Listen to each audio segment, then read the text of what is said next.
Planning to install your camera unit in a designated location and use your home Wi-Fi network to connect your video monitor?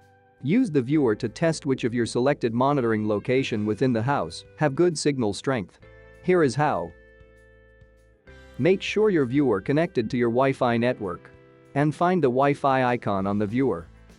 When the Wi-Fi signal strength icon is full, it indicates the signal is strong and the video will stream smoothly.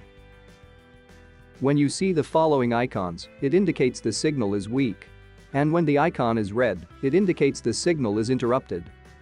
It may be the camera is too far away from the router or some internal walls block the signal. Find a suitable monitoring location where the camera and router are close to each other.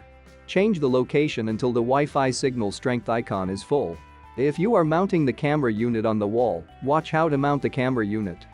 For more helpful tips, subscribe to the VTech support channel or check out our other videos to keep watching.